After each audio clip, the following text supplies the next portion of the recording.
ஓம் சக்தி அங்காளம்மா, ஓம் சக்தி அங்காளம்மா, ஓம் சக்தி அங்காளம்மா. உலகம் பிறக்கு முன் ஒரு நாழி முன் பிறந்தால், கலியுகம் பிறக்கு முன் கால் நாழி முன் பிறந்தால், சூரியன் சந்திரன் இல்லாத நாட்டிலே முந்தி பிறந்தால், மூவரை ஈண்டெடுத்தால், செத்து பிழைத்தால், சிவனுக்கே பாரியானால், மாண்டு பிழைத்தால், மறுரூபமான மாயசக்தி எங்கள் ஆதிசக்தி, எங்கள் அங்காள பரமேஸ்வரி. நீங்கள் பார்த்துங்கிறது மேல்மலையினூர் அருள்மிகு அங்காளம்மனுடைய ஊஞ்சல் உற்சவ சாமி தான் நீங்கள் பார்த்துட்ருக்கீங்க. இந்த மாதம் சித்திரை அமாவாசை வருகின்ற மாதம். இந்த மாதத்தில் ஊஞ்சல் உற்சவம் கிடையாது. அதற்கு பதிலாக சக்தி கிரகம் எடுப்போம். சக்தி கிரகம் ட்ரையல் கிரகம்னு சொல்லுவாங்க. இது ஏன்னா மெயின் கிரகம் மாசி மாதத்தில் தான் அந்த மயானக்குள்ளே வர்றது எல்லாமே அந்த கிரகம் எடுத்துகிட்டு வந்தது. மயானக்குள்ளே வர்றது சிறப்பாக இருக்கும். அது இந்த மாதத்தில் யார் எடுக்கிறது? ஏன்னா வருஷத்தில் கடைசியில் அந்த மாசி மாதத்தில் எடுக்க போகிறோம். இந்த மாதத்தில் யார் எடுப்பாங்கன்னு சொல்லிட்டு அம்மா உத்தரவு கொடுப்பாங்க. ஏன்னா ஒவ்வொரு வருஷமும் பாருங்கள், ஒருத்தருக்கு 40 வருஷம் ஆகலாம், ஒருத்தருக்கு 50 வருஷம் ஆகலாம், 35 வருஷம் ஆகலாம். அவங்கவுங்களுக்கு அதுக்கு தகுந்த மாதிரி தான். இந்த அம்மா யாருக்கு அம்மா முடியில் நிற்குதோ அவங்க தான் கிரகம் எடுக்க முடியும். அந்த கிரகம் அவங்களுக்கு வரும். அதுக்கடுத்தது அவங்க பிள்ளைகளுக்கு அவங்க பேரை அந்த மாதிரி தான் வரும் கணக்கு. ஏன்னா இந்த குடும்பம் ஒரு 1000 குடும்பம் இந்த கோயிலுடைய வம்சாவளி புரசாரிகளாக இருந்துகிட்ருக்கோம். அதனால் ஒவ்வொரு தலைமுறையாக வரும்போது யாருக்கு வருங்கிறது அம்மா இந்த நபர்கள் மேலே தான் வரணும்னு சொல்லிட்டு அம்மா கொடுத்துருக்காங்க. அந்த நபர்கள் மேலே தான் வருவாங்க. அதுக்காக தான் உட்காந்து பேசுகிறது தான் அந்த சித்திரை கிரகன்றதை உட்காந்து பேசுவாங்க. ஒரு சில ஊர்களெலாம் பார்த்திங்கன்னா, கோயில் திருவிழாவெலாம் பார்த்திங்கன்னா பேசுவாங்க, உட்காந்து பேசுவாங்க இல்லையா, அந்த மாதிரி தான். நீங்கள் பார்த்துங்கிறது இது எங்கள் பம்பை பூசாரிகள் எல்லாருமே சேர்ந்து நாங்கள் எடுத்த இது குரூப் தான். எங்கள் குரூப் இது இந்த வேப்பஞ்சேலை கட்டணும் அப்படி சொல்லிட்டு வந்திருந்தாங்க. இந்த வேப்பஞ்சேலை கட்டுறதுலேருந்து மேற்கொண்டு பார்த்தீங்கன்னா அக்னி சட்டி ஏந்திரது, இது எல்லாமே வேஷம் பூசி வரணும். அங்காளமுடைய வடிவங்கள் நிறைய வடிவங்கள் இருக்குது. அந்த வடிவங்கள் எது வேணுமானாலும் அவங்க எடுத்துக்கலாம். அதுக்காக தான் நாங்கள் இருந்துகிட்ருக்கோம். அம்மாவுடைய வடிவங்கள் நிறைய இருக்குது. அது அற்புதமான வடிவங்கள். கஞ்சூரி வேஷம் போடுறதுலேருந்து மேற்கொண்டு பார்த்தீங்கன்னா கபாலம் ஏந்தி வர்றது, அக்னி சட்டி ஏந்துறது, இது எல்லாமே டெய்லி பதிவுகள் வந்துகிட்டே இருக்கும். இதுக்கு என்ன காரணம் கேட்டிங்கன்னா, நீங்கள் வேண்டுதல் வச்சுக்கணும். இது மாதிரி இருக்குது அம்மா, இதுமாரி இருக்குது, பிரச்சனையாக இருக்குது, உடம்பு சரியில்லை. நிறைய பார்த்திங்கன்னா கஞ்சூரி வேஷம் போட்டு வருவாங்க, குழந்தைங்கள்லேருந்து பெரியவங்க வரைக்கும் பார்த்திங்கன்னா அந்த மாதிரி இருக்கும். ஏன்னா நம்ம வேண்டுதல் நிறைவேறணும்னா நம்ம ஏதோ ஒரு அம்மாவுக்காக நேர்த்திக்கடன் செலுத்தணும். பார்த்திங்கன்னா நீங்கள் நேர்த்திக்கடன் செலுத்தினா தான் அதுக்கு நமக்கு பலன் தருமே தவிர சாதாரணமாக ஏதோ ஒரு இதுக்காக வரக்கூடாது. வந்தீங்கன்னா ஒரு வீட்டுக்காருக்கு உடம்பு சரியில்லை, இல்லை குழந்தைங்களுக்கு உடம்பு சரியில்லை. நிறைய பேர் பார்த்திங்கன்னா குழந்தைங்களுக்கெல்லாம் கஞ்சூலி வேஷம் போட்டு சுற்றிட்டு வருவாங்க. பெரியவங்களும் அப்படியே கஞ்சூலி வேஷம் போட்டு வருவாங்க. ஏன்னா அந்த கஷ்டத்துக்காக தான் அம்மாவே இங்கே வந்ததான். அவங்களே அந்த வடிவத்தில் தான் எடுத்து இந்த இடத்துக்கு வராங்க. மேல்மலையினர் கோயிலுக்கு தான் அவங்களுடைய சாபம் நிவர்த்தி ஆகுது. அதனால் நமக்கு ஒரு கஷ்டங்கள் பிரச்சனை இருக்குதுன்னா எந்தெந்த வேஷங்கள் வேணாலும் போடலாம். இந்தமாதிரி கஷ்டமான வேஷங்கள் பார்த்திங்கன்னா இந்த கஞ்சூரி வேஷம் போடுறது, வேப்பஞ்சேலை கட்டுறது, அங்கப்பிரகாணம் வர்றது, அடிப்பிரதட்சணம் போடுறது, இதெல்லாம் கஷ்டமான வேஷங்கள். அந்த முட்டி போட்டுட்டு வர்றது, இதெல்லாம் கஷ்டமாக. சந்தோஷமானா அம்மாவுடைய காளி வடிவங்கள் சந்தோஷமாக எடுக்கலாம். மேற்கொண்டு பார்த்தீங்கன்னா அம்மாவுடைய வடிவங்கள் நிறைய வடிவங்கள் இருக்குது. அந்த வடிவங்கள்லாம் எது வேணாலும் எடுக்கலாம். வேஷம் பூசலாம். வேஷம் பூசி அம்மாவுக்கு சந்தோஷப்படுத்துகிற மாதிரி தான். இந்த இடத்துக்கு வரேன்னா அம்மாவுக்கு கஷ்டத்துக்காக வரும். ரெண்டாவது பார்த்தீங்கன்னா சந்தோஷத்துக்காக வரும். அது 2 தான். ஏன்னா வேறு என்ன நம்ம பண்ண போகிறோம்? அதனால் சந்தோஷமாக வருவாங்க. அன்னதானங்கள்லாம் போடலாம். எங்கள் குரூப் இந்த குரூப்பை வச்சு தான் நாங்கள் நிறைய பேருக்கு வேஷம் போட்டு அப்படியே கோயிலை சுற்றி வருவோம். இப்போ நீங்கள் பார்த்துங்கிறது பெரியாய் அம்மன். பெரியாய் அம்மன் என்னென்னா அங்காளனுடைய மறு அவதாரம் தான் இந்த பெரியாய் அம்மன். இந்த பெரியாய் அம்மனை பார்க்கும் போதே நமக்கு ஒரு உக்ரம் தெரியும். இந்த இடத்துல போகும்போதே ஒரு சக்தி இருக்குது உண்மையிலே. ஏன்னா மலையனூர் அம்மா நிறைய பேருக்கு மாறுதல் ஏற்படுத்தி கொடுத்துருக்காங்கன்றது உங்களுக்கு தெரிய வரும். ஏன்னா அந்த அம்மாவுடைய முகத்தை பார்த்தீங்கன்னா உங்களுக்கு தெரிய வரும். அதே மாதிரி பார்த்தீங்கன்னா இந்த கோயிலுக்கு வரும்போது என்னென்னா அந்த சுற்றி இந்த லிங்கம் இருக்கும். லிங்கம் அந்த லிங்கத்துக்கு மஞ்சள் இடித்து நீங்கள் கொட்டலாம். அப்படி இல்லைனா மஞ்சள் வாங்கிக்கலாம். அதுதான் மஞ்சள் கொடுப்பாங்க. அதுக்குள்ளே மேற்கொண்டு பார்த்தீங்கன்னா மஞ்சள் கயிறு கொடுப்பாங்க. மஞ்சள் கயிறு தாலி கொடுப்பாங்க. இந்த தாலி மஞ்சள் கயிறு என்ன பண்ணணும்னா அப்படியே கோயிலை சுற்றி வரணும். மனமுருக வேண்டணும். நீங்கள் இன்றைக்கி கோயிலில் வர்றதே எதுக்குன்னு சொன்னால் அந்த மனமும் அந்த கோயிலுடைய ரெண்டும் ஒன்று சேரும்போது தான் அது நமக்கு சக்தி கிடைக்குது. மனம் ஒன்றிட்டு இருக்கணும். நம்ம மனசு ஒருநிலைப்படுத்தி அது கோயிலை சுற்றி வரும்போதே நம்மளுடைய குறைகள் நினச்சிக்கிட்டே சுற்றணும். குறைகள் நினச்சிக்கிட்டே சுற்றும் போது தான் நமக்கு பலன் தரும். அம்மா, நான் இந்த வேண்டுதலுக்காக வந்திருக்கிறேம்மா, இந்த வேண்டுதலை எனக்கு நிறைவேற்றித்தா, உனக்கு என்ன பூஜை வேணுமோ நான் செய்கிறேன். உங்களால் முடிஞ்ச பூஜைகள் நிறைய ஆடம்பரம்லாம் கிடையாது. ஏன்னா இந்த அம்மாவுக்கு வந்து ஆடு கோழி பன்னி முக்காவுக்கு வைக்கிற அம்மா இது வந்து. ஆனால் அந்தளவுக்கு நம்மளால் செலவு பண்ண முடியாது இல்லையா? ஒரு அபிஷேகம் பண்ணால் கூட பார்த்தீங்கன்னா பிரம்மாண்டமாக பண்ணி ஆகணும். இன்றைக்கி கிட்டத்தட்ட பார்த்தீங்கன்னா 20-30 ரூபாய்க்கு மேலே செலவாகிடும். அம்மாவுக்கு ஆடு கோழி பண்ணி பார்த்தீங்கன்னா 50 ரூபா கிட்டத்தட்ட வந்துடும். அபிஷேகம் பண்ணி அதுக்கு அலங்காரம் பண்ணி அந்த அளவுக்கு செய்யணுன்னா அந்த அளவுக்கு செலவுகள் வந்துடும் வந்து உங்களுக்கு. உங்களால் முடிஞ்ச செலவுகள், நான் இதை பண்ணுறேம்மா, ஒரு பொங்கல் வைக்கிறேன், ஒரு கோழி வந்து காவு கொடுக்குறேன், இதுக்காக தான் நான் வந்திருக்கேன் அப்படி சொல்லிட்டு நம்ம வேண்டுதல் வைக்கிறோம். அதுதான் அந்த காலில் வந்து கட்ட சொல்லுவாங்க. அந்த மஞ்சள் கயிறு கொடுத்து காலில் வேண்டிக்கிட்டு கட்டுங்க அப்படின்னு சொல்லிட்டு அந்த மனசில் வேண்டிக்கிட்டு கட்டும் போது அது சக்ஸஸ் பண்ணி கொடுக்குது. ஏன்னா இது மயான காளி, மயான இடத்துல இருக்கிற அம்மா. பல பேருக்கு வந்து இந்த இடத்துல வந்து நல்லது நடக்கிறதால தான் இந்த இடத்துக்கு வந்து போகிறாங்க. அப்போவே நம்ம தெரியலாம், அமாவாசைக்கு இவ்வளோ கூட்டங்கள் வராங்கன்னா எதுக்காக வராங்க? நல்லது நடந்தால் தான் வராங்க, இல்லைன்னா வரமாட்டாங்க. அது மாதிரி நல்லது நடக்கும்போது அடிக்கடி வந்துக்கிட்டே இருக்கணும். இப்போ வந்து பல மாவட்டங்கள், பல ஊர்லேருந்து, பல ஏரியாவிலேருந்து பார்த்துட்டு வந்துட்டுருக்காங்க. அதுக்கு காரணம் என்னென்னா அம்மாவோட ஈர்ப்பு சக்தி தான். ஒரு குறிப்பிட்ட இடத்துக்கு மட்டும்தான் ஒரு சில கோயில்கள் வந்து ஈர்ப்புத்தன்மை இருக்கும். ஆனால் மேல்மலையனூர் அம்மா என்னென்னா இப்போ எல்லா இடத்துலையும் ஈர்க்கக்கூடிய சக்தி இருந்துகிட்ருக்காங்க. அதுக்கு காரணம் என்னன்னு சொன்னால் 51 சக்தி பீடங்களில் முதன்மையான சக்தி பீடம். இங்கே தீராத பிரச்சனையே கிடையாது. இங்கே வந்தால் அத்தனைக்கும் உங்களுக்கு வந்து தீர்வு கிடைக்குன்றது அம்மாவுக்கும் தெரியும், வருகின்ற பக்தர்களுக்கும் தெரியும், நிறைய பேர் அனுபவிச்சவங்களுக்கு தான் தெரியும். ஏன்னா நாங்கள் எதுக்கு சொல்கிறோன்னு சொன்னால், இப்போ அம்மா வந்து இந்த கலியுகத்துக்கு வந்து கண்கண்ட தெய்வமாக இருந்துகிட்ருக்காங்க. இந்த கலியுக பிரச்சனைக்கு அவங்க தான் வந்து ஒரு முடிவு பண்ணுற இடத்துல இருப்பாங்க. ஏன்னா வேறு வழி கிடையாது. ஆதிசக்தி அவங்க தான். ஏன்னா உலகத்தையே முதல்ல படைத்தவங்களும் அவங்க தானே. அப்புறம் தான் வந்து தக்கனுக்கு மகளாக பிறந்த தாட்சாயணியாக பிறக்கிறாங்க. அடுத்த அவதாரம் வந்து 3வது அவதாரம் தான் அங்காளம்மனாக எடுக்கிறாங்க. அப்போ வந்து அவங்க தான் அந்த பிரச்சனைக்கு எல்லாமே முற்றுப்புள்ளி வைக்க முடியும். இந்த இடத்துல வந்து போனால் நிச்சயமாக உங்களுக்கு ஒரு மாற்றத்தை ஏற்படுத்தி தருவாங்க. ஏன்னா ஒரு குழந்தையே வச்சுங்க, ஒரு குழந்தைய வந்து அம்மா கிட்ட கேட்குதுன்னா என்ன பண்ணும்? ஒரு பொருளை கேட்குறோம், ஒரு பைக்கு கேட்குறோன்னா கூட வந்து 10 தடவை கேட்கணும். போராட்டம், சாப்பிட முடியாமல் இருக்கும், பிரச்சனை பண்ணிக்கிட்டு இருக்கோம். 2-3 மாதமாக அது பிரச்சனை பண்ணிக்கிட்டே இருக்கும். அதுக்கப்புறம் தான் அம்மா வந்து ஒரு பைக்கை வாங்கி தருவாங்க. அந்த பையன் அந்த அளவுக்கு பிரச்சனை பண்ண தான் அம்மா வந்து வேறு வழியே இல்லை, சரி வாங்கி கொடுத்துடலாங்க. இப்போ நிறைய பொருள் அந்தமாரி வாங்கி கொடுத்துட்ருக்காங்க. அது காரணம் என்னென்னா நம்மளுடைய வைராக்கியம், தன்னம்பிக்கை, முயற்சி, அவங்கக்கிட்ட கேட்குற விதம், இது எல்லாமே வந்து தான் ஃபஸ்ட்டு கொடுக்க மாட்டேன்னு சொன்னவங்க கொடுக்குறாங்க. அந்த மாதிரி தான் போராடி தான் நம்ம அந்த அம்மா கிட்ட தான் வாங்கணும். இன்றைக்கி வந்தாங்க, 2 தடவை வந்துட்டேங்க, 3 தடவை வந்துட்டேங்க, ஒரு மாற்றமும் இல்லைங்க. அப்போ யார் தருவாங்க? அம்மா தான் தருவாங்க. அம்மா கிட்ட தான் போராடி தான் வாங்கி ஆகணும். நான் வாங்கியிருக்கேன், அதனால தான் உங்ககிட்ட சொல்கிறேன். நான் வாங்காமல் எந்த ஒரு செயலும் நான் சொல்ல மாட்டேன்.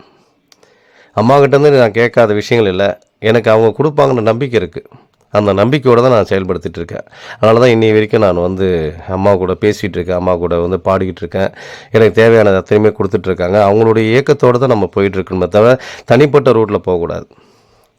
அப்போ நம்ம விரத வழிபாட்டு முறைகள் குறைவாக இருக்குது. அந்த விரத வழிபாட்டு முறைகள் என்ன, அதை நம்ம தெரிஞ்சுக்கணும். இந்த மாதம் வந்து சித்திரை அமாவாசை, ஊஞ்சல் வருஷம் இல்லை, அதுதான் நான் காமிச்சிட்ருக்கேன். ஊஞ்சல் வந்து இந்த மாதம் வந்து வரமாட்டாங்க. மாசிலையும் சித்திரையிலையும் எப்பயுமே இல்லைன்றதை நீங்கள் முடிவு பண்ணிக்கலாம். மற்ற மாதங்கள் எல்லா மாதங்களும் இருக்கும். இன்னும் 2 பட்டு வரும். அமாவாசை இன்றைக்கி வருதா, செவ்வாய்க்கிழமை வருதா, புதன்கிழமை வருதா, எந்த நாளில் வருதுன்னு கன்ஃபியூஷனில் இருக்கலாம். அப்போ ஃபோன் பண்ணி என்னுடைய நம்பருக்கு ஃபோன் பண்ணி கேட்டு தெரிஞ்சுக்கலாம் எந்த நாளில் வருதுன்னு. இந்த அமாவாசை வந்து ஊஞ்சல் வருஷம் இல்லை. அதனால் சாமி தரிசனம் மட்டும்தான். அப்போ சாமி தரிசனம் வந்து எல்லாருமே சாமி பார்க்கணுன்ற எண்ணத்தோடு வாங்க. இன்றைக்கி வந்து பாதி பேர் வந்து சாமி பார்க்குறீங்க, பாதி பேர் சாமியே பார்க்கறது கிடையாது. அப்படியே பார்த்துட்டு கூட்டமாக போயிடுறீங்க. அப்புறம் எப்படி நமக்கு பலன் தரும்? டாக்டரை பார்க்கணுன்னா வெளியே நின்று பார்த்துட்டா, பேஷண்ட்டு வந்து பார்த்துட்டா சரியாக போயிடுமா? ஆஸ்பத்திரி உள்ளே போய் டாக்டர்கிட்ட பார்க்கணும், அப்பாயின்மெண்ட் வாங்கணும், அவர் உள்ளே போயிட்டு பேசி அவர்கிட்ட இருக்கிற பிரச்சனைகள்லாம் பார்த்தா தான் நமக்கு தீர்வு கிடைக்கும். அதனால் நேரடியாக பார்க்கணும். பார்த்தா தான் அம்மா வந்து உங்களை நேரடியாக பார்த்தா தான் உங்களுக்கு உண்டான தீர்வு கிடைக்கும். கூட்டம் அதிகமாகுது, 4 மணி நேரம் 5 மணி நேரம் ஆனாலும் பரவாயில்ல, அம்மாவுக்காக நில்லுங்க, அம்மாவை பார்க்கணும் இந்த மாதம், ஏன்னா ஊஞ்சல் வருஷம் கிடையாது, நான் பார்த்தே தீருவேன். அது எந்த விதத்துலையாவது எப்படியாவது நம்ம பார்க்கணுன்ற ஒரு எண்ணத்தோடு வாங்க, நில்லுங்க, சாமி தரிசனம் பாருங்கள். அம்மா வந்து உங்களுக்கு நிச்சயமாக கொடுப்பாங்க. அம்மாக்கிட்ட தான் கேட்கணும். அம்மாக்கிட்ட தான் நான் வந்திருக்கிறேன், வருஷம் வந்துட்டுருக்கேன், மாதம் வந்துட்டுருக்கேன், எனக்கு நல்ல இம்ப்ரூவ்மெண்ட் கொடுமான்னு கேளுங்க, அத்தனையுமே தருவாங்க. அவங்களால முடியாத விஷயம் எதுவுமே கிடையாது. அதே மாதிரி பார்த்தீங்கன்னா அந்த கோயிலுக்கு வரும்போது உண்டியல் காணிக்கை, நீங்கள் லைனில் கொடுக்குற எல்லாமே ஒரு 50 ரூபா கொடுத்து வரீங்க, 100 ரூபா கொடுத்து வரீங்கன்னா இந்த கோயிலுக்கு உண்டான நிதி தான், இந்த கோயிலுடைய வளர்ச்சிக்கு தான் நீங்கள் கொடுக்குறீங்க. 5 பேர் வந்தீங்கன்னா நான் 500 ரூபா கொடுத்து தான் உள்ளே போவீங்க. அந்த மாதிரி வந்து சாமிக்காக தான் செலவு பண்ணுறீங்க. ஒவ்வொரு தடவையும் வந்து ஒரு சிலர் உண்டியல் காணிக்கையாக போடுறாங்க. ஒரு சிலர் பார்த்தீங்கன்னா, இந்த நம்ம கொடுக்குறதே ஒரு காணிக்கை தான். அப்போ கோயிலுடைய வளர்ச்சிக்கு தான் கொடுத்துட்டு வந்தோம். அப்போ உங்களுடைய பங்களிப்பும் இருக்குது அந்த கோயிலுக்கு வந்து அப்படிங்கிறத வந்து நம்ம சொல்கிறோம். ஒரு சிலர் வந்து செய்கிறாங்க நிறைய, ஏன்னா அம்மா நமக்கு கொடுத்துட்டு இருக்காங்கன்றதுக்காக நிறைய செஞ்சிட்ருக்காங்க. அந்த மாதிரியும் நீங்கள் கேட்டு செஞ்சுக்கலாம். இந்த கோயிலுக்கு வந்து நம்ம என்ன செய்யலாம், ஏன்னா அம்மா மூலிமா நம்ம வளர்ச்சி அடைகிறோம், அம்மா மூலிமா பல தீர்வு கிடைக்குது. நிறைய ஜட்ஜ்மெண்ட் எல்லாமே அம்மா கொடுக்குற இடத்துல இருந்துகிட்ருக்காங்க. அந்த தீர்வு கிடைச்ச பிறகு அம்மாவுக்காக ஒரு அதுக்குன்னு, ஏன்னா அந்த காலத்தில் பார்த்திங்கன்னா கோயிலுக்குன்னு தனியாக மானியங்கள் ஒதுக்குனாங்க, கோயிலுக்குன்னு தனியாக காணிக்கைகள் செலுத்தினாங்க, மண்டபம் கட்டினாங்க. இப்போ வந்து மண்டபம் கட்ட வேண்டியதெல்லாம் இல்லை, ஏன்னா எல்லாமே கட்டியிருக்குது. இதுக்கு மேலே வர்ற நிதி வச்சு நம்மளே அந்த கோயிலையும் வந்து வளர்ச்சியை கொண்டு வந்துடுவாங்க. அதிகாரிகள்லாம் இருக்கிறாங்க. அந்த கோயிலுக்கு தேவையான சுற்றுப்புற சூழல் என்ன தகுந்தவாறு அதுக்கு தகுந்த மாதிரி இப்போ வந்து எல்லாமே செஞ்சிடுறாங்க. அப்போ நம்ம என்ன பண்ணணும், நம்மளுடைய காணிக்கைகள் ஏதோ ஒரு காணிக்கை, இல்லை சாதாரண நாளில் வந்தீங்கன்னா மட்டும் கூட்டம் இல்லையா, 100 ரூபா கொடுத்துட்டு போங்க, அது டொனேஷன் தான், நன்கொடை தான், அந்த கோயிலுக்கு கொடுக்க நன்கொடை தான். அப்போ வளர்ச்சியில் தான் போவோம். திருப்பதிக்கு போகிறோம், எப்போனா திரும்ப சாமி பார்க்காம எப்போனா வந்திருப்போமா? யாருமே வந்திருக்க மாட்டாங்க. திருப்பதி போய் நான் கூட்டம் அதிகமாகுது சாமியை பார்க்கணுன்னு வந்திருக்க மாட்டாங்க. அந்த இடத்துல போட்டால் சாமியை பார்த்தே ஆகணும், ஒரு நாள் 2 நாள் இருந்து சாமியை பார்த்துட்டு தான் போவாங்க. அந்த மாதிரி இப்போ கோயில் நல்ல வளர்ச்சி அடைஞ்சிருக்கு. இந்த கோயிலுக்கு அமாவாசைக்கு வந்தீங்க சாமி பார்க்க முடியும்னு சொன்னால் வெத்து நாளில் வந்து சாமி தரிசனம் பார்த்துட்டு போங்க. அப்போ தான் அது வந்து நம்ம கூட அம்மா வந்து இருக்கிறது தெரிய வரும். ஏன்னா கூட்டம் அன்றைக்கி தான் வந்து பார்க்க முடியல, அமாவாசை அன்றைக்கி தான் வந்து பார்க்க முடியல, சாதாரண நாளையாவது அம்மாவை பார்க்கலாம், சாதாரண நாளையாவது கில்லுக்கு உள்ளே போகலாம், அந்த கூட்டம் எல்லா நாளில் உள்ளே போய் சாமியை தொட்டு கும்பிடலாமா? ஏன்னா இது வந்து கிராமத்து கோயில், அந்த ஆதி காலத்துலேருந்தே நம்ம கருவறை உள்ளே விட்டு பழகிட்டோம். அதனால் இன்றைக்கும் ஒரு சிலர் வந்து சாமி நாங்கள் உள்ளே போய் தொட்டு சாமி கும்பிட்டா தான் எங்களுக்கு வந்து ஒரு திருப்தி கிடைக்குதுன்னு சொல்கிறாங்க. இதான் நீங்கள் பார்த்துக்கிறது வந்து கிரகம் ஜோடிச்சிட்ருக்காங்க. இதே மாதிரி தான் கிரகம் வந்து அக்னி குளத்தில் வந்து ஜோடிப்பான். நைட்டு 12 மணிக்கு, செவ்வாய்க்கிழமை இரவு நைட்டு 12 மணிக்கு கிரகம் ஜோடிச்சு அங்கேருந்து அப்படியே அக்னி குளத்துலேருந்து ஆடிட்டு வந்துட்டு வருவாங்க. அதனால தான் இந்த சக்தி கிரகம் வந்து ட்ரையல் கிரகம்னு சொல்லுவாங்க. மெயின் கிரகம் வந்து மாசி மாதத்தில் இந்த மாதிரி கிரகம் எடுத்துக்கிட்டு ஒரே நபர் தான் ஆடிட்டு வரணும், வேறு யாரும் மாற்றிலாம் எடுக்க மாட்டாங்க. ஒரு சில கோயிலெலாம் பார்த்தீங்கன்னா மாற்றி எடுப்பாங்க. அந்த மாதிரி கிடையாது, ஒரே தலையில் தூக்கி வச்சாருன்னா அவரே தான் ஆடிக்கிட்டு வரணும். நைட்டு 12 மணிக்கு ஆரம்பித்தாங்கன்னா காலையில் 6 மணிக்கு தான் கோயிலுக்கு வரும். நீங்கள் பார்க்கணுன்னு நினைக்கிறவங்க இந்த மாதத்தில் அக்னி குளத்தில் போய் பார்த்தீங்கன்னா 12-1 மணிக்கு போய் பார்த்தீங்கன்னா அக்னி குளத்துலேருந்து அங்கே ஜோடித்து அங்கேருந்து தூக்கிட்டு வருவாங்க. அதை நீங்கள் போய் பார்க்கலாம். அதெல்லாம் காமிச்சிட்ருக்கேன். அம்மாவுடைய வடிவங்கள் நிறைய வடிவங்கள் இருக்குது. ஒவ்வொருத்தரும் நேர்த்திக்கடனுக்காக நிறைய வேஷங்கள் பூசி ஆடிட்டு வந்துட்டுருப்பாங்க. அந்த மாதிரி வந்து வேஷங்கள் பூசலாம். மேற்கொண்டு பார்த்தீங்கன்னா அம்மா வந்து நம்ம மேலே இருக்குதுன்னு சொன்னால் ஏற்றின அளவு போடலாம். அந்த அளவு போகிறதெல்லாம் போட்டுங்க. குறிமேடை அமைச்சாலும் அமைச்சிக்கலாம், இல்லை குறிமேடையெல்லாம் சொல்ல விருப்பம் இல்லைங்க, ஏதோ அம்மா நம்ம கூட வந்தால் போதும், அம்மா என்கிட்ட இருந்தால் போதும்னு நினைக்கிறவங்க முறையாக அம்மா நம்ம கூட இருக்கிறதுக்கு என்ன வழிகள் இருக்கோ அதை வந்து பயன்படுத்திங்க.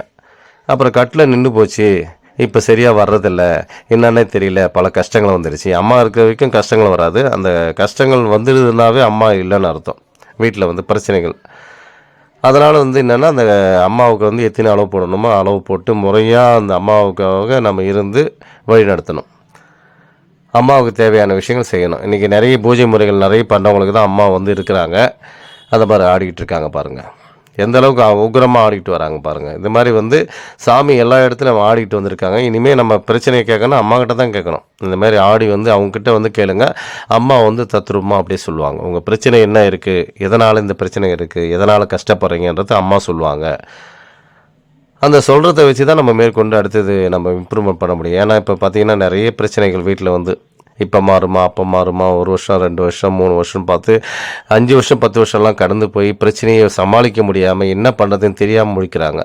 அப்போ வந்து அம்மாக்கிட்ட தான் கேட்கணும், அம்மாக்கிட்ட அருள்வாக்கு கேட்கணும். அம்மாக்கிட்ட அருள்வாக்கு கேட்கணுன்னா ஃபோன் பண்ணி சொல்லுங்கள், இதுமாரி ஃபோன் பண்ணி வந்திருக்கேங்க, இதுமாரி பிரச்சனை இருக்குது, இந்த பிரச்சனைக்காக தான் வந்திருக்கிறோம், அம்மாக்கிட்ட அருள்வாக்கு கேட்கலான்னு நினைக்கிறேன், அம்மா மனசில் என்ன நினைக்கிறாங்களோ அதை சொல்லட்டும். அதில் சேர்ந்த மாதிரி பரிகாரங்கள் பண்ணிக்கலாம், இல்லை என்ன சொல்கிறாங்கன்றது தெரிஞ்சுக்கலாம். அந்த டெஸ்ட் பண்ணுறதுக்கு 2000 ரூபாய் வாங்குகிறோம். 2000 ரூபாய் வாங்கிட்டு உங்கள் பிரச்சனை என்னன்னு நீங்கள் தெரிஞ்சுக்கலாம். அதுக்கப்புறம் பரிகாரங்கள் பண்ணிக்கலாம். டெய்லி பார்த்துட்ருக்கோம். அமாவாசை டைமில் மெயினாக பார்க்க மாட்டோம். இதுமாதிரி கூட்டங்கள் அதிகமாக வர நாள்லாம் வந்து பம்பை அடித்து சத்தத்தில் வந்து கேட்காது. ஏன்னா இன்றைக்கி நிறைய பிரச்சனையோடு வந்துட்டுருக்காங்க. பல மாவட்டங்களில் பார்த்துட்டு அங்கங்கே இடத்துலேருந்து கேள்விப்பட்டுட்டு ஃபோன் பண்ணி கேட்டுட்டு வராங்க. அப்போ சாதாரண நாளில் வாங்க. சாதாரண நாளில் வந்தீங்கன்னா ஃப்ரீயாகவே இருக்கும். எந்த நாளில் வந்தால் பார்க்கலான்றதெல்லாம் கேட்டிங்கன்னா நாங்கள் சொல்லுவோம். ஞாயிற்றுக்கிழமை, வெள்ளிக்கிழமை, அமாவாசை, பௌர்ணமி பார்த்திங்கன்னா கவர்மெண்ட்டு அந்த நாள்லாம் வந்து கூட்டங்கள் அதிகமாக இருக்கும். மற்ற நாள்லாம் அதிகமாக கூட்டங்கள் இருக்காது, ஃப்ரீயாக தான் இருக்கும். இந்த பாருங்கள், அருள்வாக்கு கொடுத்துட்ருக்காங்க. அருள்வாக்கு கேட்குறதுக்கு இவ்வளோ பேர் நின்று பார்த்துட்ருக்காங்க பாருங்கள். இந்த மாதிரி வந்து நாங்கள் ஒரு 2-3 குரூப் இருக்கோம். மலையில் குரூப் பேர் 2-3 பேர் இருக்கிறோம்.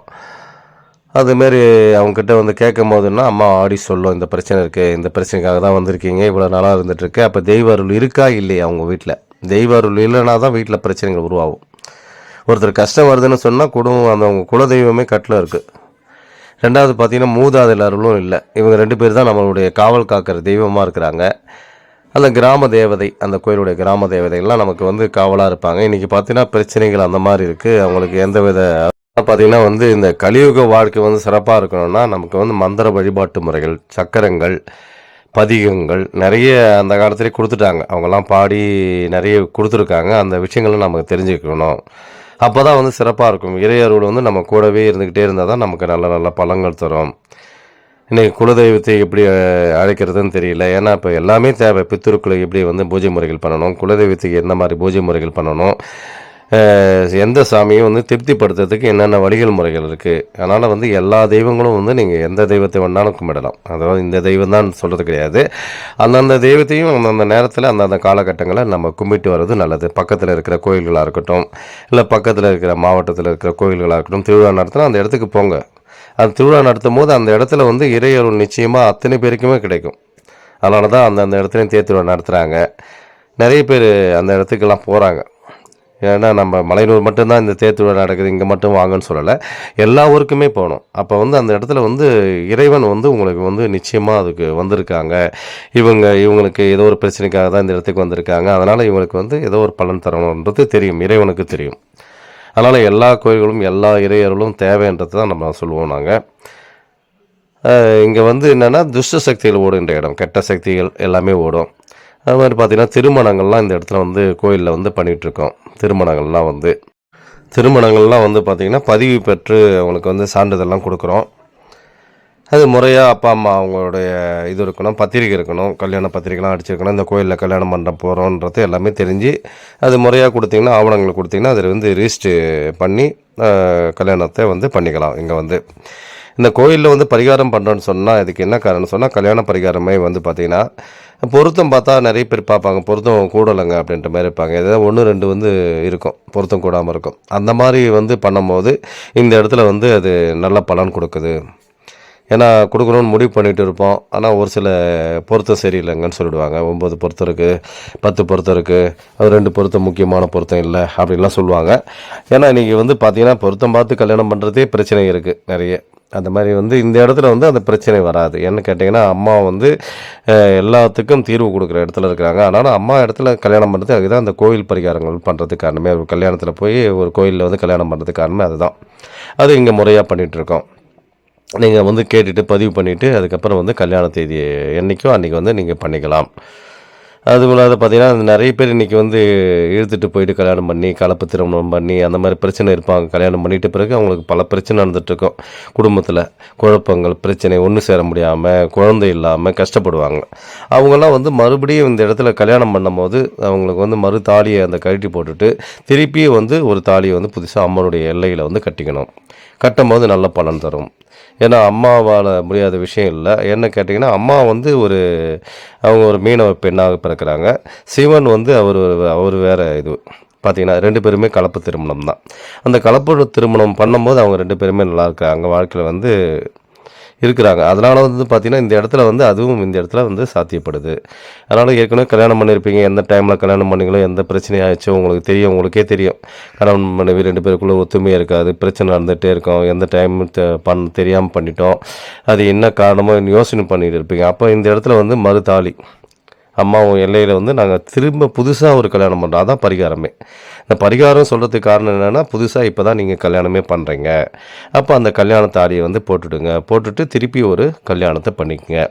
பண்ணும்போது நிச்சயமாக அம்மா வந்து ஆசீர்வாதத்தோடு உங்களுக்கு குடும்பம் திருப்பியும் வந்து நல்லபடியாக இருக்கும். அதான் நீங்கள் பார்த்துருக்கீங்க. அம்மா வந்து இந்த மாதம் ஊஞ்சல் உற்சவம் கிடையாது, ஊஞ்சல் உற்சவம் இல்லை, அதற்கு பதிலாக வந்து சக்தி கிரகம் எடுப்போம். இந்த மாதம் வரவங்க வந்து சக்தி கிரகம் பார்க்குறது தான் நேரடியாக பார்க்கலாம். வர்றவங்க இந்த மாதம் வந்து சாமி தரிசனம் பார்க்கணும். அம்மாவை வந்து நேர்த்திக்கடன் வச்சுக்கணும். அம்மாக்கிட்ட வந்து நமக்கு நிறைய விஷயங்கள் கிடைக்கும் நம்பிக்கையோடு வாங்க. அம்மா நிச்சயமாக தருவாங்க. ஓம் காளி பகவதி பைரவி என்னை எதிர்த்து வந்த எதையும் கட்டு, கடுகுவன பட்சியை கட்டு, மிருகத்தை கட்டு. ஓம் காளி ஓம் ருத்ரி ஓங்காரி ஆங்காரி அடங்களை கட்டினே சபையை கட்டு, சத்துருவை கட்டு, எதிரியை கட்டு, எங்கேயும் கட்டு. சிங் வங் லங் லங். ஓம் சிவாய நம சிவாய நம. ஓம் ஸ்ரீம் க்ளீம் பாம நம சுவாகா. இந்த சேனலுக்கு வந்து லைக் பண்ணுங்கள், சப்போர்ட் பண்ணுங்கள், ஷேர் பண்ணுங்கள். அப்போ தான் வந்து பல பேருக்கு வந்து இந்த பதிவுகள் போய் சேரும். ஏன்னா நிறைய பேர் பார்த்துட்டு இருக்கீங்க அமாவாசை ஊஞ்சல் உற்சவம் இருக்குதா இல்லையான்னு. என்னோட நம்பரை எப்போ வேணாலும் ஃபோன் பண்ணி கேட்டு தெரிஞ்சுக்கலாம், எந்த டைமில் வந்தாலும். நன்றி, வணக்கம். மேல்மலையான தலைமை பூசாரி பூபதி ராஜா.